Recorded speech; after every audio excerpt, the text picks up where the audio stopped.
Pandian store சீரியலில் நம்ம பாண்டியன் குடும்பம் வந்து இந்த கேஸில் இருந்து வெளியே வரணும்னு நீங்களாம் நினச்சிங்கன்னா மறக்காமல் அந்த வீடியோவுக்கு ஒரு லைக் பண்ணுங்கள். நம்ம தங்கமயிலோட அம்மா வந்து எப்படியாவது இவங்க எல்லாத்தையுமே உள்ள தள்ளணும் அப்படின்னு முடிவு பண்ணிட்டாங்க. ஏன்னா என் பொண்ணை இவ்வளோ தூரம் கதறி அழுக வச்சுட்டாங்களே அப்படின்னு சொல்லி எவ்வளவோ இது பண்ணிட்டாங்க. இப்போ இல்லாத பொய்யெல்லாம் இருக்குன்னு சொல்லி கேஸ் கொடுத்துருக்குறாங்க. இந்த கேஸ்லேருந்து நம்ம பாண்டியனை வந்து எப்படியாவது வெளியே கொண்டு வரணும்னு ஒரு சைடு மீனாவும் ஒரு சைடு வந்து நம்ம முத்துவேலு சக்திவேலு எல்லாருமே போராடிக்கிட்டு இருக்காங்க. இந்த இதுலேருந்து எப்படி வெளியே போகிறாங்கிறத வந்து நம்ம இந்த வீடியோவில் பார்க்கலாம். நம்ம தங்கமயில் வந்து அவங்ககிட்ட கேட்கவுமே ஆமாம் எங்கள் அம்மா சொன்னது எல்லாமே உண்மைதான் அப்படின்னு சொல்லிட்டாங்க. நம்ம மீனா வந்து நம்ம மயிலோட அம்மாவுக்கு வந்து ஃபோன் பண்ணி பேசுகிறாங்க. நான் மயிலக்காட்ட பேசணும், நீங்கள் ஃபோனை கொடுங்க அப்படிங்கவுமே மயில்கிட்டலாம் பேச முடியாது, அவள் பேசுகிற நிலமையில இல்லை அப்படின்னு சொல்லி நம்ம தங்கமயிலோட அம்மா சொல்லிடுறாங்க. இல்லை நான் மயிலக்காட்ட பேசணும் அப்படிங்கவுமே அப்பெல்லாம் ஒன்றும் பேச முடியாது, வீட்டை விட்டு அடித்து துரத்திட்டு இப்போ பேசணுமாம்ல என்ன அப்படிங்கவுமே இப்போ நீங்கள் என்ன பண்ணி வச்சுருக்கீங்க, ஏன் இப்படி பண்ணிக்கிட்டு இருக்கீங்க, நீங்கள் இப்படி பண்ணி வச்சுருக்கறனால எதுவும் உங்கள் பொண்ணுக்கு நல்லது நடக்கும் நீங்கள்லாம் நினைக்கிறீங்களா அப்படிங்கவுமே நடக்கும், நான் நடத்தி காட்டுவேன் அப்படிங்கிறாங்க.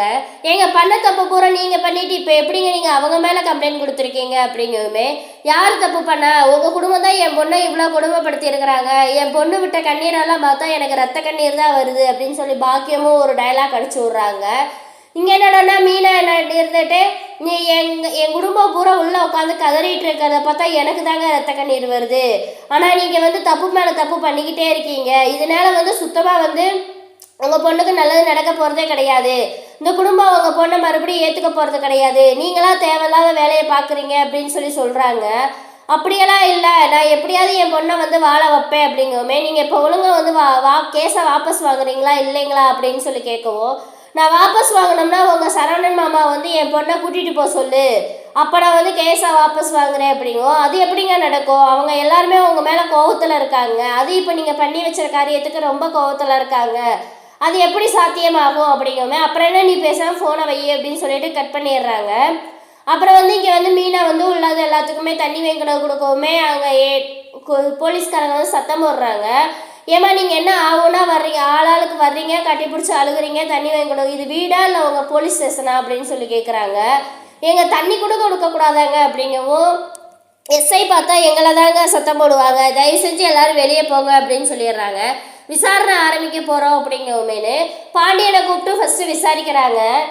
நான் தாங்க இந்த பொண்ணுக்கு வந்து இந்த பொண்ணை வந்து என் பையனுக்கு பார்த்து கல்யாணம் பண்ணி வச்சேன், ஆனால் இந்த குடும்பம் வந்து இவ்வளோ பொய் சொல்லியிருக்கோன்னு நாங்கள் நினச்சி கூட பார்க்கல, நாங்கள் கல்யாணத்துக்கு முன்னாடி நாங்கள் எதுவுமே கேட்கல, உங்கள் பொண்ணு படிச்சிருக்குதா என்ன எது வயசு கூடையா அப்படிங்கிற எதுவுமே நாங்கள் கேட்கவே கிடையாது, அதே மாதிரி வந்து நாங்கள் 80 பவுன் நகை போடுறோன்னு சொல்லி அவங்களா தான் சொன்னாங்க, நாங்கள் வரதட்சணை நாங்கள் கேட்கவே கிடையாது அவங்ககிட்ட, நாங்கள் நகையை பற்றியோ அந்த பொண்ணோட படிப்பை பற்றியோ நாங்கள் எதுவுமே கேட்கவே இல்லை, ஆனால் அவங்க தான் வந்து என் பொண்ணு 2 டிகிரி முடிச்சிருக்கு, உங்கள் பையனை விட 2 வயசு கம்மி, 80 பவுன் நகை போடுறோம் அப்படின்னு சொல்லியிருக்கிறாங்க அப்படிங்கமேனு சொன்னாங்க.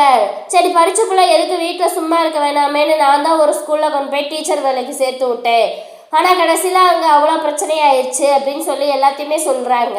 அப்புறம் ஒவ்வொரு ஆளாக கூப்பிட்டு விசாரிக்கிறாங்க.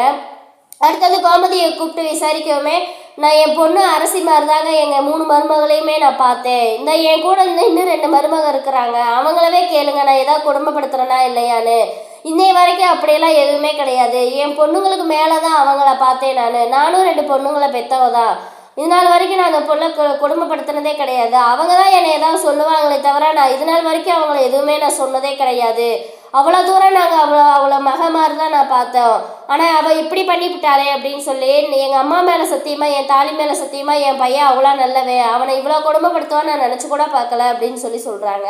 அப்புறம் எல்லாத்தையுமே கூப்பிட்டு விசாரிச்சுக்கிட்டே இருக்கிறாங்க. அப்புறம் சரவணனை கூப்பிட்டு விசாரிக்கிறாங்க.